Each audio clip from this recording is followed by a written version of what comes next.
முருகப்பெருமானுடைய கோபுரம். அந்த கோபுரத்தை கட்டுறது ஒரு சன்னியாசி. அந்த கோபுரம் கட்டுறதுக்கு அவர் கையில காசு கிடையாது. முருகன் உத்தரவு கொடுத்துட்றாரு, கோயிலை கட்டுங்கன்னு. இவரும் கட்ட முனைக்கிறார். எங்கெங்கயோ இருந்து ஜாமானம் வந்துகிட்டே இருக்கு. இந்த ஜாமானை கட்டி இந்த கோயிலை கட்டுறவங்களுக்கு காசு கொடுக்கணுமே, எப்படி கொடுக்கறது?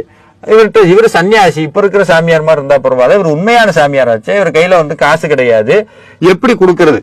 முருகன் சொன்னார், ஒவ்வொருத்தருக்கும் பன்னீரலை விபூதியை கொடு, தூண்டிகை விநாயகர் கோயில்ல போய் திறந்து பார்க்க சொல். அங்க தூண்டிகை விநாயகர்னு இருக்கிறார். அவருக்கு பேர் என்ன சார் தூண்டிகை விநாயகர்னா? முருகனை போய் கும்பிடு, முருகனை போய் கும்பிடுன்னு தூண்டி விட்டுட்டே இருப்பார். அவங்க வேலையெல்லாம் முடிச்சுட்டு கூலி எங்கன்னு கேட்பாங்க.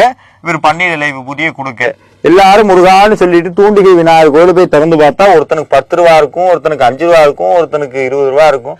அவன் செஞ்ச கூலி வேலைக்கு அதுக்கு தகுந்த கூலி இருக்கும். இப்படி கட்டப்பட்டதுதான் திருச்செந்தூரனுடைய ராஜகோபுரம்.